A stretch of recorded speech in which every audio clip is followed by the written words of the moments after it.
오늘 우리가 함께 읽은 본문 말씀은 이제 4장부터 시작된 호세아서의 두 번째 섹션의 결론에 해당하는 말씀입니다. 우리가 어제는 호세아서의 첫 시작의 말씀을 나눴고 오늘은 이제 두 번째 섹션의 마지막 말씀을 함께 나누는 겁니다.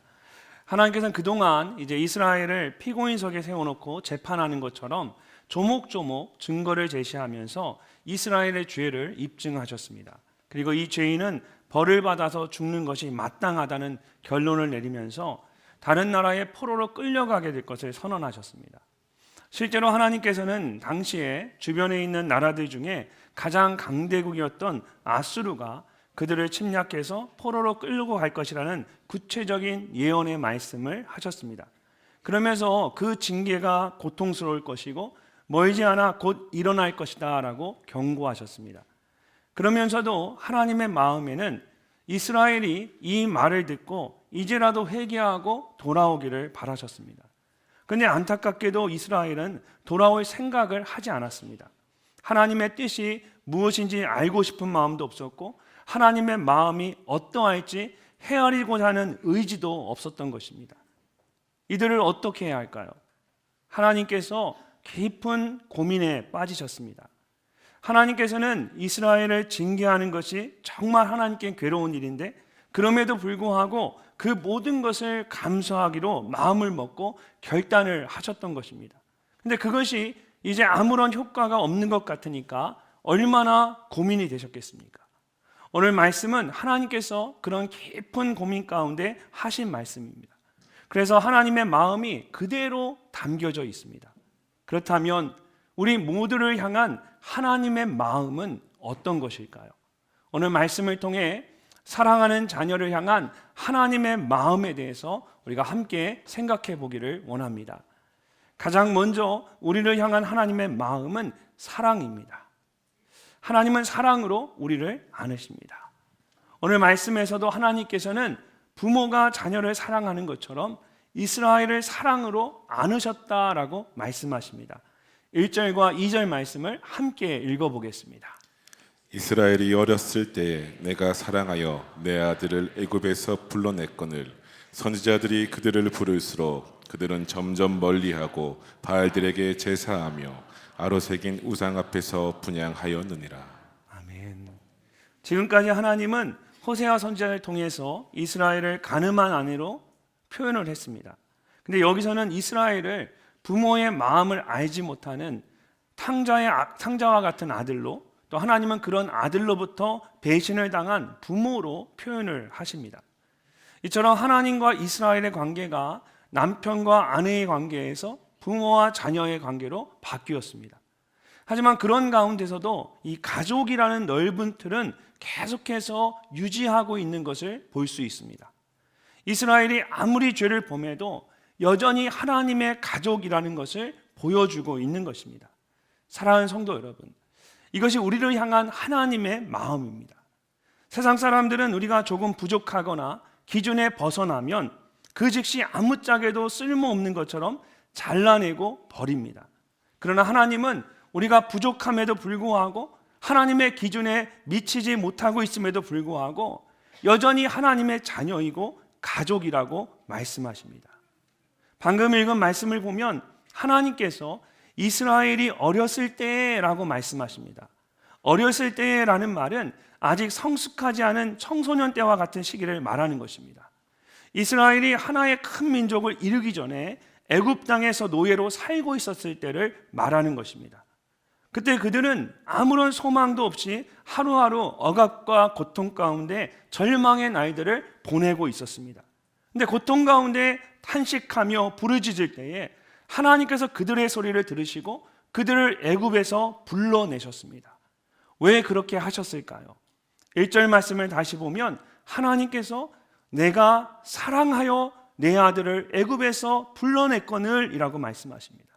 내가 사랑하여, 하나님께서 애굽에 있던 이스라엘의 탄식을 들으시고 그들을 그곳에서 이끌어내셨는데 그 이유가 무엇입니까? 내가 사랑하여 그들을 사랑하셨기 때문입니다. 여기서 사랑하여라고 번역한 히브리어 단어의 원형은 아하브라는 단어입니다. 이것은 정말 친한 친구들 또는 부부가 서로를 인격적으로 그리고 감정적으로 진솔하면서도 뜨겁게 사랑하는 것을 의미합니다. 일부러 이런 단어를 사용하셔서 얼마나 그들을 깊이 또 뜨겁게 사랑하셨는지를 하나님께서 직접 말씀하고 계십니다. 그렇다면 하나님께서는 왜 이토록 이스라엘을 사랑하시는 것일까요? 어제도 함께 나눴지만 그것은 그들과 맺은 언약 때문이었습니다. 하나님께서 직접 이스라엘 향해서 나는 너의 하나님이 되고 너희는 나의 백성이 되리라고 약속하셨기 때문에 하나님은 그들을 그렇게 사랑하시는 것입니다. 이처럼 우리 모두를 향한 하나님의 사랑은 누구도 끊을 수 없는 언약에 기초한 사랑입니다. 이것은 애굽에서 노예로 살고 있던 이스라엘을 그곳에서 불러내실 때도 마찬가지였습니다. 출애굽기 2장 24절과 25절을 보니까 이렇게 말씀하십니다. 하나님이 그들의 고통의 소리를 들으시고 하나님이 아브라함과 이삭과 야곱에게 세운 그의 언약을 기억하사 하나님이 이스라엘 자손을 돌보셨고 하나님이 그들을 기억하셨더라. 하나님께서 애굽의 노예로 있던 이스라엘의 고통 소리를 들으시고 그들을 구원해 주신 것은 하나님께서 그들의 조상들과 세웠던 언약을 기억하셨기 때문입니다. 하나님께서는 약속하신 대로 그들을 직접 돌보시고 이끌어내셨습니다. 이처럼 내가 무엇을 했거나 받을 자격이 있어서 하나님께서 나를 사랑하신 것이 아닙니다. 아무것도 하지 않았고 받을 자격도 없던 나를 하나님께서 아무 조건 없이 약속하신 대로 사랑하셨습니다. 그래서 우리는 이것을 은혜라고 말합니다. 2절 말씀을 다시 보면 하나님께서 이스라엘에 대해 이렇게 말씀하십니다. 선지자들이 그들을 부를수록 그들은 점점 멀리하고 바알들에게 제사하며 아로새긴 우상 앞에 분향하였느니라. 하나님께서 호세아뿐만 아니라 여러 선지자들 통해서 이스라엘을 계속해서 부르셨습니다. 근데 그러면 그럴수록 그들은 오히려 하나님으로부터 더 멀리 떠나갔습니다. 여기서 이 제사하며와 분향하였느니라는 말씀은 히브리어 원어로 보면 모두 능동형 미완료 시제로 쓰여졌습니다. 능동형이라는 말은 그들이 이런 죄악된 행동을 아주 적극적으로 행했다는 뜻입니다. 또한 미완료형이라는 말은 그런 악한 행동을 지속적으로 행했다는 뜻입니다. 즉 호세아가 예언을 하고 있는 지금뿐만 아니라 그 이전부터 오랫동안 계속해서 그런 악한 행동을 적극적으로 행하고 있었다라는 겁니다. 무엇보다 우상숭배에 대해 말하면서 바알들이라고 복수로 말하고 있습니다. 이것은 그들이 하나님의 하나의 우상만을 섬긴 것이 아니라 여러 우상들을 섬겼고 그 우상들을 섬기기 위한 여러 신전들이 있었다는 뜻입니다. 하나님께서 분명히 나 외에 다른 신은 섬기지 말라고 말씀하셨는데 이스라엘은 하나님께만 드려야 할 제사와 분향을 하나님께서 가장 싫어하시는 우상들에게 드리는 죄악된 행동을 수백 년 동안 지속적으로 해왔던 것입니다. 그렇다면 하나님께서 그런 그들에게 어떻게 하셨을까요? 3절과 4절 말씀을 보면 그러나 내가 라고 하시면서 하나님께서 그들에게 어떻게 하셨는지를 말씀하십니다. 우리 함께 한번 읽어보도록 하겠습니다. 그러나 내가 에브라임에게 걸음을 가르치고 내 팔로 안았음에도 내가 그들을 고치는 줄은 그들을 알지 못하였도다. 내가 사람의 줄 곧 사랑의 줄로 그들을 이끌었고 그들에게 대하여 그 목에서 멍에를 벗기는 자 같이 되었으며 그들 앞에 먹을 것을 두었노라. 아멘. 이스라엘이 애굽을 나올 때부터 우상을 섬겼는데 하나님께서는 그것을 개의치 않으시고 계속해서 그들을 사랑하셨습니다. 마치 부모가 어린아이에게 걸음마를 가르치듯이 하나님께서 그들에게 한 걸음 한 걸음 걸음을 가르치며 인도하셨습니다. 내 팔로 안았다라는 말은 원문의 의미대로 해석을 하면 하나님께서 그들이 내민 손을 내민 팔을 붙잡았다라는 뜻입니다. 두 팔로 아이를 안은 것이 아니라 몸을 굽혀서 아이의 팔을 잡아 일으켜 세우는 것을 말합니다. 하나님께서 이스라엘을 애굽에서 건져내신 것을 생각하면 쉽게 상상할 수 있는 그런 모습입니다. 또한 내가 사람의 줄, 곧 사랑의 줄로 그를 이끌었고 라고 말씀하십니다. 만약에 하나님의 잣대로 이스라엘을 이끄셨다면 그들은 살아남지 못했을 것입니다. 그런데 하나님께서 스스로를 참으시고 최대한 그들을 이해하려는 마음으로 하나님의 줄이 아니라 사람의 줄, 하나님의 기준이 아니라 사람의 기준으로 그들을 이끄신 겁니다. 그렇다면 금옥의 멍에를 벗기는 자 같이 되었으며 라는 말씀은 무슨 뜻일까요? 멍에라는 말이 저는 문맥과 잘 맞지 않아서 이것이 도대체 무슨 말인가 이해가 잘 되지 않으실 겁니다. 그래서 성경학자들은 이 멍에라는 말을 젖먹이 아이라고 번역을 합니다. 그러면 이 말씀이 무슨 뜻인지 잘 이해가 됩니다. 이것은 하나님께서 젖먹이 아이를 목 위에 올려놓고 키우듯이 이스라엘을 키우셨다라는 뜻입니다. 멍에를 목에 지운 것이 아니라 아이를 목에 지우셨다라는 뜻입니다. 여러분들 중에 많은 분들이 자녀가 어렸을 때에 이 목마를 태워준 경험이 있으실 겁니다. 저도 아이가 어렸을 때에 먼 길을 걸어가거나 또 사람들이 많을 때에는 혹시라도 아이가 다칠까봐 넘어질까봐 제 목에 업고 다닐 때가 있었습니다. 하나님께서는 그렇게 이스라엘을 귀하게 키우셨다라는 뜻입니다. 마지막으로 그들 앞에 먹을 것을 두었노라고 말씀하십니다. 이 말은 문자적으로 그대로 번역을 하면 내가 자세를 숙여서 먹였다라는 뜻입니다. 그럼 앞에서 하나님과 이스라엘의 관계를 부모와 자녀의 관계로 묘사를 했는데 여기서도 부모가 몸을 숙여서 어린아이를 먹이는 것을 생각해 보면 됩니다. 마치 엄마가 어린아이를 품에 안고 허리를 숙여서 모유를 먹이듯 하나님께서 이스라엘을 품에 안고 먹이신 것입니다. 이렇게 하나님은 부모가 자녀를 사랑하듯 여러 모습으로 이스라엘을 사랑하셨습니다. 그런데 하나님께서 직접 그들이 알지 못하였도다 라고 말씀하시는 것처럼 안타깝게도 그들이 그것을 알지 못했습니다.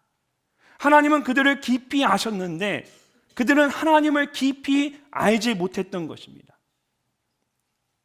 예전에 우연히 TV에서 알츠하이머병에 걸린 여자분이 주인공으로 나오는 그런 드라마를 본 적이 있었습니다. 그녀는 젊어서 남편을 잃고 혼자 아들을 키웠습니다. 그런데 성인이 된 그 아들과 이렇게 화면에 보면 왠지 서먹서먹해 보이는 거예요. 이유는 이렇습니다. 어린 시절 아버지 없이 지내던 아들이 혼자 골목에서 공을 가지고 놀다가 그만 자동차 사고를 당했습니다. 어머니는 마음이 아팠지만 오히려 아들을 냉정하게 대했습니다. 아들을 강하게 키우기 위해서였습니다. 근데 아들은 그런 어머니에게 나이가 들어도 정이 가지 않았던 겁니다. 그러던 어느 날, 눈 오는 날에 일을 하고 있던 아들은 알츠하이머병으로 입원한 어머니가 병실에서 사라졌다라는 연락을 받게 됩니다. 놀란 아들은 이곳저곳을 헤매며 어머니를 찾아다녔습니다. 어머니는 병원 한 귀퉁이에서 빗자루로 눈을 쓸고 계셨습니다. 아들은 어머니에게 도대체 뭐 하시냐며 따지며 말했습니다. 그래서 어머니는 미소를 띠면서 우리 아들 넘어지지 않도록 눈을 쓸고 있지라고 하는 겁니다.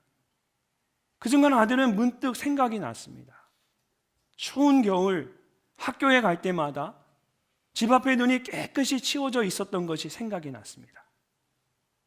아들은 자신을 알아보지 못하는 어머니에게 이렇게 해도 아들은 어머니가 자기를 위해 눈 치우는 것을 몰라요 라고 했습니다. 그러자 어머니가 이렇게 대답합니다. 괜찮아요. 우리 아들이 넘어지지만 않으면 돼요. 사랑하는 성도 여러분, 이것이 자녀를 생각하는 부모의 마음입니다. 또한 우리를 생각하는 하나님의 마음이기도 합니다. 자녀를 생각하는 부모의 마음이 하나님의 마음을 다 담아낼 수는 없겠지만 그래도 우리는 이 부모의 마음을 통해서 하나님의 마음을 조금은 알 수 있습니다. 우리는 미처 다 헤아리지 못하는데 하나님은 우리를 너무나 잘 아셔서 우리의 연약함까지도 모두 안아주십니다. 부모가 사랑하는 자녀를 두 팔로 안아주듯이 여러분을 두 팔로 안아주십니다. 올 한 해 그런 하나님의 사랑을 더욱 깊이 알아가는 여러분이 되시기를 주님의 이름으로 축복합니다. 두 번째로 우리를 사랑하시는 하나님의 마음을 안다면 이제 우리는 하나님을 떠나서는 안 됩니다. 이스라엘은 하나님께서 그렇게 사랑하셨음에도 불구하고 자꾸만 하나님을 떠나 세상으로 돌아가려고 했습니다. 5절 말씀을 함께 읽어보겠습니다. 그들은 애굽 땅으로 되돌아가지 못하겠거늘 내게 돌아오기를 싫어하니 아수르 사람이 그 임금이 될 것이라. 아멘. 하나님께서 애굽으로부터 이스라엘을 이끌어내셨는데 그들은 계속해서 다시 애굽으로 돌아가려고 합니다. 하나님께서 어린애와 같은 그들을 안으시고 먹이셨는데 그들은 그것이 하나님의 은혜인 것을 알지 못하고 계속해서 하나님을 떠나려고 했던 것입니다. 사실 이스라엘은 애굽을 떠날 때부터 하나님과 모세를 원망하기 시작했습니다. 출애굽기 14장을 보면 자신들을 추적해오는 애굽의 군대를 보고 두려움에 사로잡힌 이스라엘 백성들은 모세를 향해 원망과 불평을 쏟아내기 시작합니다. 그들이 또 모세에게 이르되 애굽에 매장지가 없어서 당신이 우리를 이끌어내어 이 광야에서 죽게 하느냐? 어찌하여 당신이 우리를 애굽에서 이끌어내어 우리에게 이같이 하느냐? 그들은 광야에서 죽는 것보다 애굽 사람을 섬기는 것이 낫다고 하면서 자신들을 애굽에서 나오게 해준 하나님과 모세를 원망했습니다. 이제 곧 하나님께서 추적해오는 애굽의 군대를 한 번에 물로 심판하실 텐데 어리석게도 그것을 알지 못하는 이스라엘 백성들은 하나님을 원망하기만 한 것입니다. 광야에서는 물이 없다는 이유로 당신이 어찌하여 우리를 애굽에서 인도해 내어서 우리와 우리 자녀와 우리 가축이 목말라 죽게 하느냐고 원망했습니다. 또한 먹는 것 가지고도 하나님을 원망했습니다. 이스라엘 자손이 그들에게 이르되 우리가 애굽 땅에서 고기가 곁에 앉아있던 때와 떡을 배불리 먹던 때에 여호와의 손에 죽었더라면 좋았을 것을 너희가 이 광야로 우리를 인도해내어 이 온 회중이 주려 죽게 하는도다. 하나님께서 이스라엘을 구름 기둥과 불 기둥으로 인도하시고 만나와 메추라기로 먹이시고 반석에 물을 내어 마시게 하셨는데 그들은 그때마다 하나님께서 그들을 위해 하셨던 일을 다 잊어버리고 원망과 불평 가운데 살았습니다. 이렇게 하나님의 은혜를 잊어버리면 결국 이전의 삶으로 돌아갈 수밖에 없는 겁니다. 그런데 그것은 더 좋은 삶이 아니라 더 힘든 삶일 뿐입니다. 왜냐하면 그곳에는 하나님의 은혜가 없기 때문입니다. 우리가 많은 것을 누리며 행복하게 살 수 있는 것은 지금 우리가 하나님과 함께 있기 때문입니다. 하나님을 떠나서는 우리가 아무것도 할 수가 없습니다. 이스라엘은 하나님을 떠나 애굽으로 돌아가려고 했지만 그것조차 그들의 생각대로 되지도 않았습니다. 그들이 돌아가려고 했던 애굽은 아수르에 의해서 정복되고 결국 그들은 애굽이 아닌 아수르를 섬겨야만 합니다. 그들이 생각했던 것과 전혀 달랐던 것입니다. 그렇다면 왜 그들이 그렇게까지 했던 것일까요? 5절 말씀을 다시 보면 하나님께서는 그들의 어리석은 행동에 대해서 내게 돌아오기를 싫어하니 라고 말씀하십니다. 내게 돌아오기를 싫어하니, 지난 송구영심 예배 때에 말씀드린 것처럼 여러분 여호와께 돌아가는 것은 회개하는 것을 의미합니다. 그러므로 내게 돌아오기를 싫어한다라는 말은 내게 회개하기를 싫어한다라는 말과 같습니다. 그래서 NIV 같은 영어 성경을 보면 이 말씀을 이렇게 번역을 했습니다. Because they refused to repent. 회개하기를 거절함으로.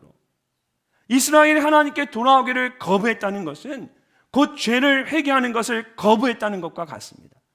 이처럼 회개를 거부하는 완악한 마음은 우리에게 기쁨과 자유를 주는 것이 아니라 오히려 고통과 억압을 가져다 줄 뿐입니다. 6절 말씀 우리 함께 한번 읽어보도록 하겠습니다. 칼이 그들의 성읍들을 치며 빗장을 깨뜨려 없이 하리니 이는 그들의 계책으로 말미암음이니라. 칼은 전쟁에서 사람을 죽이는 무기입니다. 여기서는 하나님의 심판을 의미하는 것으로 사용됐습니다. 하나님께서 회개하기를 거부하는 그들을 치실 것입니다. 그러면 빗장과 같이 그들이 붙잡고 있었던 세상의 모든 것들이 단순간에 깨어지고 말 것입니다. 특별히 성읍들을 치며라고 할 때 이 치며라는 말은 몸을 비비 꼬거나 빙글빙글 도는 것을 의미합니다.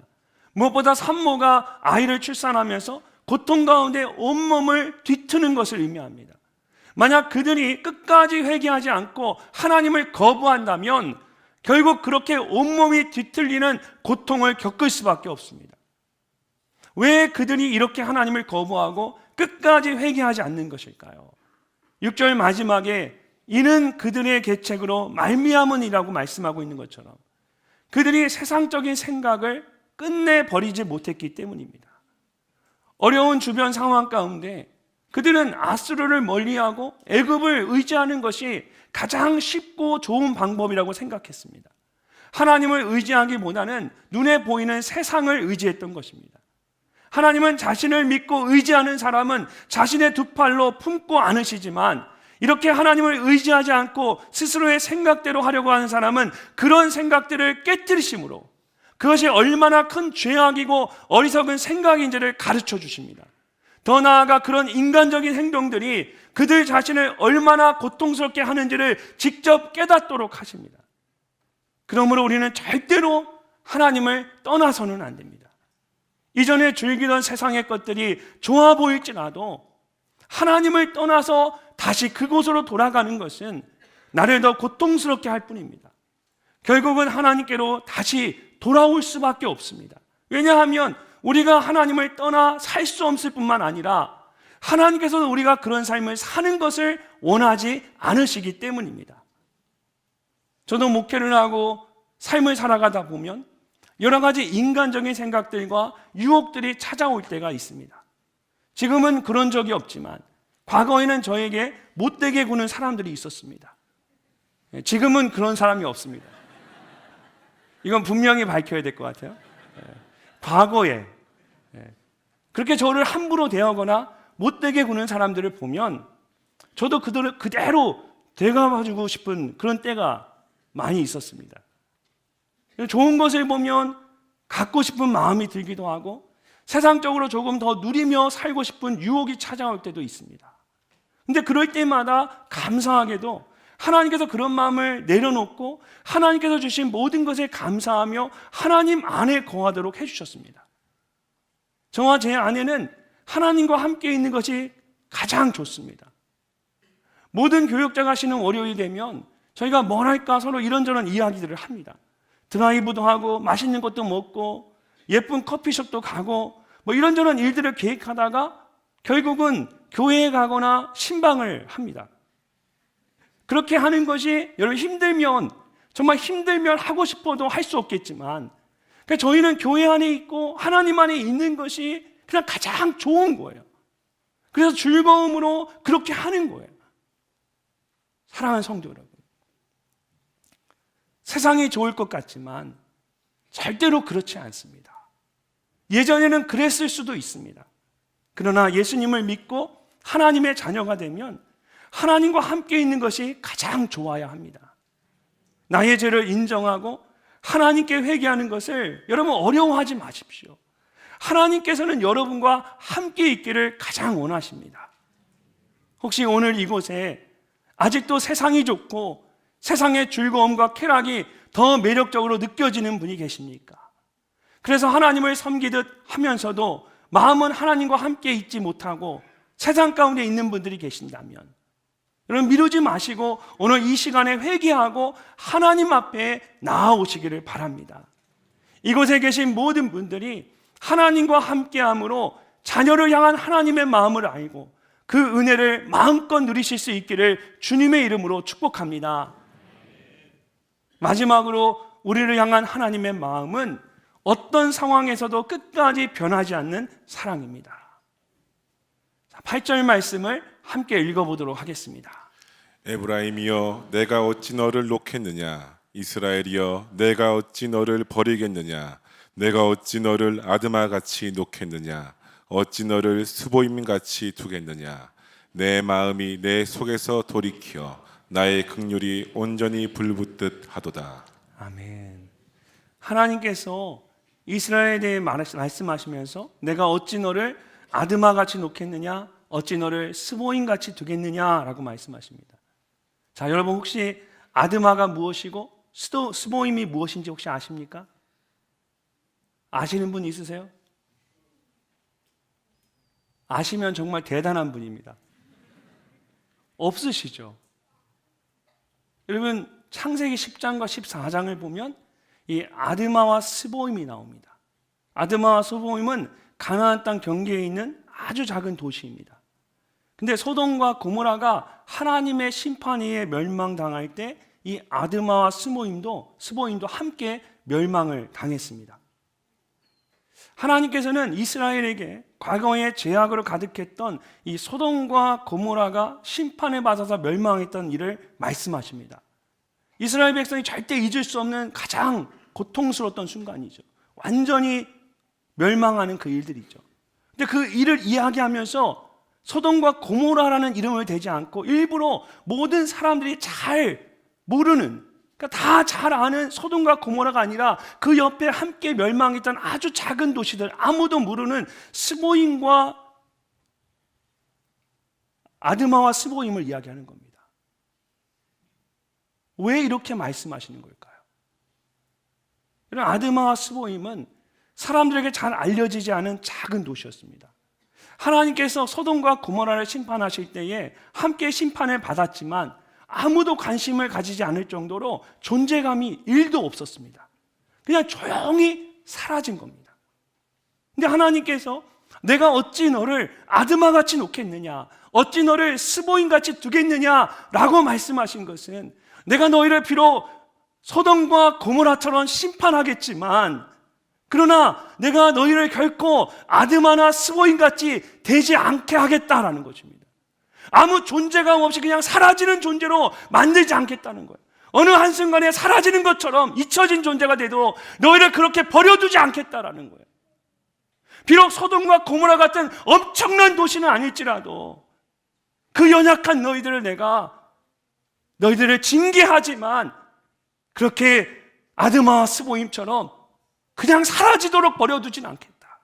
왜냐하면 하나님께서 소돔과 고모라는 뒤집어 엎으셨지만 이스라엘은 뒤집어 엎지 않으실 것이기 때문입니다. 오히려 하나님께서는 내 마음이 내 속에서 돌이키어 나의 궁율이 온전히 불붙듯 하도다 라고 말씀하신 것처럼 이스라엘 향한 그 사랑 때문에 스스로 참지 못하고 이스라엘이 아니라 하나님 자신의 마음을 엎으실 것입니다. 이어지는 9절 말씀을 보면 하나님께서 이스라엘을 향해 이렇게 말씀하십니다. 내가 나의 맹렬한 진노를 나타내지 아니하며 내가 다시는 에브라임을 멸하지 아니하리니 이는 내가 하나님이요 사람이 아님이라. 내 가운데 있는 거룩한 이니 진노함으로 내게 임하지 아니하리라. 하나님께서는 이스라엘 향해 분노로 심판하지 않으시겠다라고 하십니다. 여기서 진노함으로 내게 임하지 아니하리라는 말씀을 원래 히브리어 성경에 있는 대로 그대로 번역을 하면 내가 분노함으로 너희 도시에 들어가지 않겠다라고 합니다. 하나님께서 왜 갑자기 이런 말씀을 하셨을까요?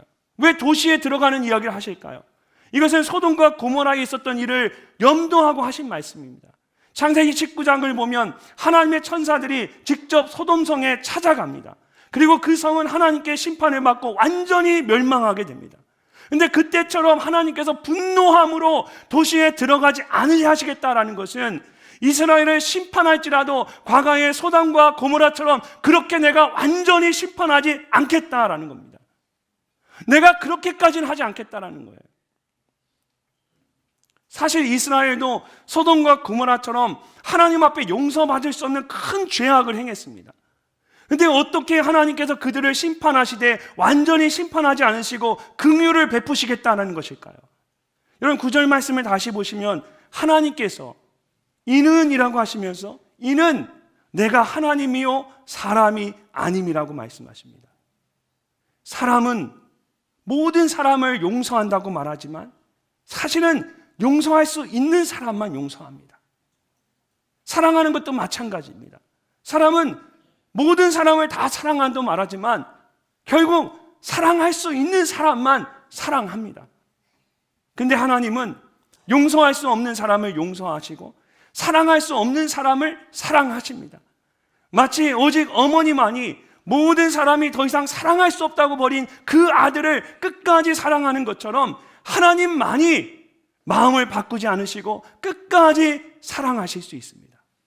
그것이 우리 모두를 향한 하나님의 마음입니다.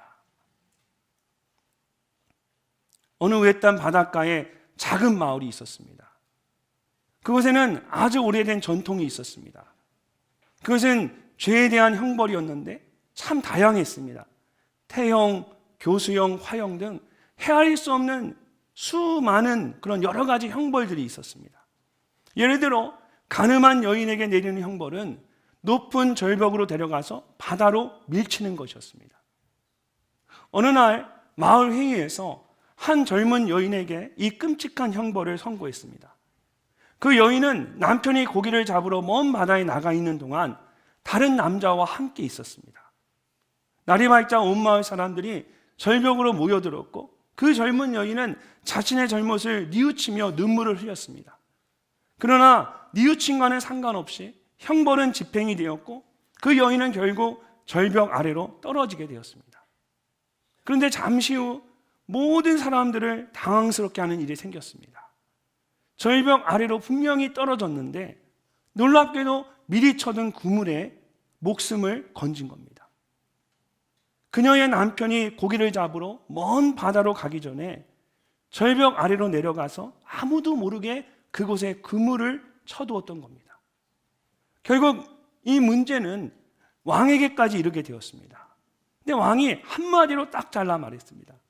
남편이 용서한 잘못을 왜 그대들이 용서할 수 없는가? 남편이 용서한 잘못을 왜 그대들이 용서할 수 없는가? 사랑하는 성도 여러분, 우리는 모두 죄인입니다.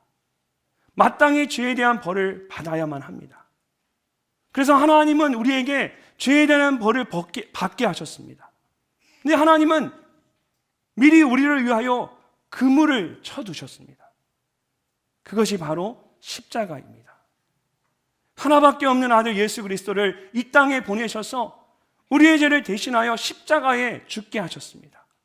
오직 하나님만이 하실 수 있는 일을 하신 것입니다. 사단은 계속해서 우리를 정죄하고 죽이려고 합니다. 근데 그때마다 하나님은 말씀하십니다. 왜 내가 용서한 사람을 너희가 용서하지 못하겠다고 말하느냐? 왜 내가 용서한 그 사람을 너희가 왜 정죄하느냐? 우리의 죄는 하나님의 징계를 피해 멀리 떠난다고 해서 해결되는 것이 아닙니다. 오히려 하나님께서 준비해 놓으신 십자가라는 그물 위에 내 몸을 맡겨야 합니다. 그것만이 나의 죄를 완전히 용서받는 것이고 결국 내가 온전히 사는 길입니다. 변함없이 나를 사랑하시는 하나님께 나의 전부를 맡기는 여러분이 되시기를 주님의 이름으로 축복합니다.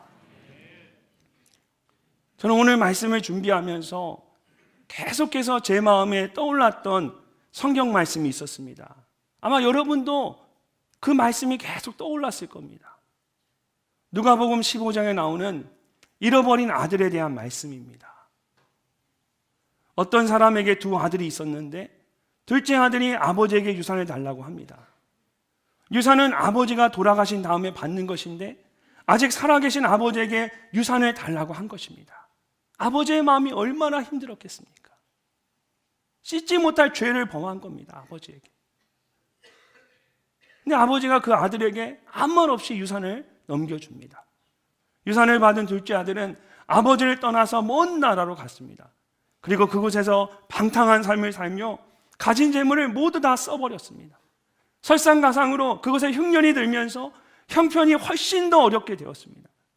그래서 돼지를 치며 돼지가 먹는 쥐염 열매로 배를 채우고 싶었지만 그것마저도 주는 사람이 없었습니다. 그때 이 둘째 아들은 문득 아버지를 생각하게 됩니다. 그리고 용기를 내어 아버지에게 돌아옵니다. 매일 문 밖에 서서 둘째 아들이 돌아오기를 기다리던 아버지는 멀리서 아들이 돌아오는 것을 보고는 기쁨으로 달려나갔습니다. 그리고 자신의 잘못을 고백하며 용서를 구하는 아들을 두 팔을 벌려 꼭 안아줍니다. 그리고 새 옷을 입히고 새 신을 신기고 손에 반지를 끼우고 큰 잔치를 벌였습니다. 이 둘째 아들의 모습과 오늘 말씀에 나오는 이스라엘의 모습이 많이 비슷하지 않으십니까? 이스라엘은 우상숭배의 죄를 범하고 하나님을 멀리 떠났습니다. 근데 하나님께서는 그런 그들을 안아주시고 용서해 주셨습니다. 이것이 우리 모두를 향한 아버지의 마음이고 하나님의 마음입니다. 헬무트 틸리케라는 아주 유명한 독일의 신학자가 있습니다. 그분이 쓴 현실과 믿음 사이라는 책에 보면 이 둘째 아들이 아버지에게 돌아온 이후에 있었던 일에 대한 이야기가 나옵니다. 그러니까 성경에 기록된 것은 아니고 이 신학자가 깊이 묵상하며 상상해서 만든 이야기입니다. 동네 이장이 집에 돌아온 둘째 아들에게 물었습니다. 갑자기 집으로 돌아오다니 어떻게 된 일이냐? 그것에 있는 사람들이 너의 영주권을 빼앗더냐? 당황스러운 질문에 둘째 아들이 이렇게 대답을 합니다. 그게 무슨 말이에요? 제가 그곳에 있을 수 있는 그런 체류 기간이 끝나서 돌아온 줄로 생각하십니까? 아유, 그렇지 않습니다. 제가 집으로 돌아온 것은 저희 아버지께서 불러주시고 받아주셨기 때문입니다. 이장이 다시 한번, 하지만 너 다음에 다시 또 가고 싶어도 너희 아버지가 너를 막아서 다시는 그 먼 나라에 가지 못하게 할 텐데 괜찮겠냐? 라고 물었습니다. 그러자 둘째 아들이 이렇게 말합니다. 더 이상 막을 필요가 없습니다. 아버지의 마음이 무엇인지를 깊이 깨닫고 아버지의 집에 있는 것이 얼마나 좋은 것인지를 알게 된 사람은 절대로 다시 떠나지 않습니다. 아버지를 한 번 떠났지만 그분의 사랑을 믿고 돌아온 사람은 아버지의 마음이 어떤 것인지를 알기 때문에 이제 다시는 아버지를 떠날 생각을 하지 않는다라는 것입니다. 사랑하는 성도 여러분, 하나님께서는 여러분 모두가 하나님의 그 마음을 알기를 원하십니다. 사랑으로 여러분을 안으시는 하나님의 마음을 믿고 하나님께 더욱 가까이 나아오십시오. 여러분을 향한 하나님의 마음은 언제나 변함이 없으십니다. 그 마음을 온전히 알게 될 때 우리는 더 이상 고민하거나 갈등하지 않고 하나님과 함께 살아갈 수가 있습니다. 우리 모두를 향한 하나님의 마음을 깊이 아는 그 은혜가 여러분 모두에게 있으시기를 주님의 이름으로 축복합니다.